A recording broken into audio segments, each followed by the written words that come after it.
వచ్చిన వెంటనే గుండెల నిండా ధైర్యాన్ని నింపగలిగే మహాయోధుడు, అభయహస్తంతో ఎల్లవేళలా మనల్ని కాపాడే ఆ పవనపుత్రుడిని ఇప్పుడు మనసారా స్తుతించుకుంటూ శ్రీ పంచముఖ ఆంజనేయ స్వామిగా అవతారమెత్తిన కథని దృశ్య రూపంలో తిలకిద్దాం రండి.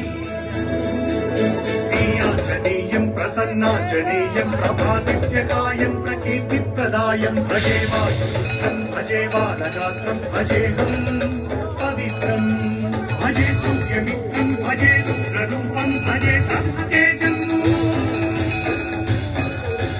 అది రామాయణ మహాయుద్ధం భీకరంగా సాగుతోన్న తరుణం. శ్రీరామచంద్రుని సారథ్యంలో వానర సైన్యంతో విజృంభిస్తూ లక్ష్మణస్వామి తనతో పోరాటం చేస్తున్న రావణుడి కుమారుడు ఇంద్రజిత్ తలని బాణంతో ఒక్క వేటుతో వేరు చేశాడు. ఇంద్రజిత్ మరణవార్త విన్న రావణుడు ఆవేశంతో ఊగిపోయాడు. ప్రతీకారం కోసం పాతాళ లోకాధిపతి తన సోదరుడు అయినటువంటి మహిరావణుడి సహకారం కోరాడు. సుప్రభాతంబు సాయంత్రమీ నామ సంకీర్తనలు చేసి నీ రూపు వర్ణించి నీ మీద నేదండ కల్పించేయ నీ మూర్తి గావించి నీ సుందరం పెంచి నీ దాసదాసుండనై రామ భక్తుండనై